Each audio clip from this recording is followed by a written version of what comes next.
Drawing রুমের একটি সোফায় বসে আছেন অভিনেত্রী সামান্তা পারভেজ। পেছন থেকেই হঠাৎ করে সামান্তার মুখে পলিথিন জড়িয়ে চোর চোর বলে মারতে শুরু করেন অভিনেতা শামীম হাসান সরকার। দৃশ্যটি দেখে যে কারোই হাসি পেতে পারে।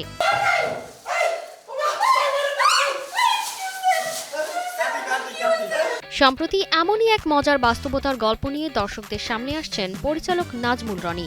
কাজের বউ শিরোনামের নাটকটি লিখেছেন অনামিকা মণ্ডল। কি সুন্দর সব সাজানি গোছানি, আমার তো কি যে খুশি লাগতেছে, তুই তো একটা পুরো রাজরানীর মতো রে। নির্মাতা জানান, বর্তমান সময়ে ব্যাচেলর জীবনের নানান সমস্যার সমাধানের আশায় করা বিয়ের গল্পই মূলত উঠে আসবে এই নাটকে।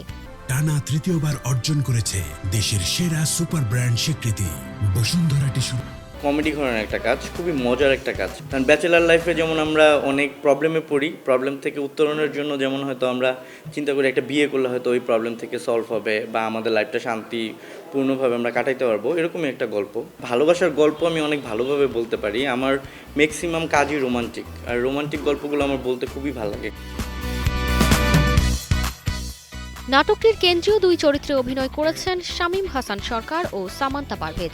শিল্পীদের ভাষ্য, হাসি ঠাট্টার আড়ালে সামাজিক বার্তা তুলে ধরা এই নাটক দর্শকদের ভালো লাগবে। স্ক্রিপ্ট পড়ে আমার কাছে মনে হচ্ছিল যে খুবই মানে হাসতে হাসতে খেলতে খেলতে আমরা শুটিংটা করব, সেরকমই হচ্ছে। খুবই সুন্দরভাবে আমরা শুটিংটা করছি। এখানে আমার অনেক রূপ চেঞ্জ হবে, আমি মানে অনেক রূপে আমাকে দেখা যাবে, বহু রূপী ক্যারেক্টার। ইয়াস।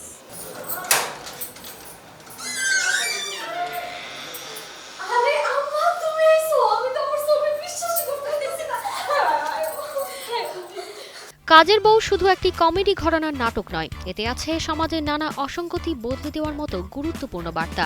সম্পাদনা শেষে নাটকটি প্রচার হবে কোনো একটি বেসরকারি টিভি চ্যানেলে। তারতিবা ফারুহী, কালের কণ্ঠ।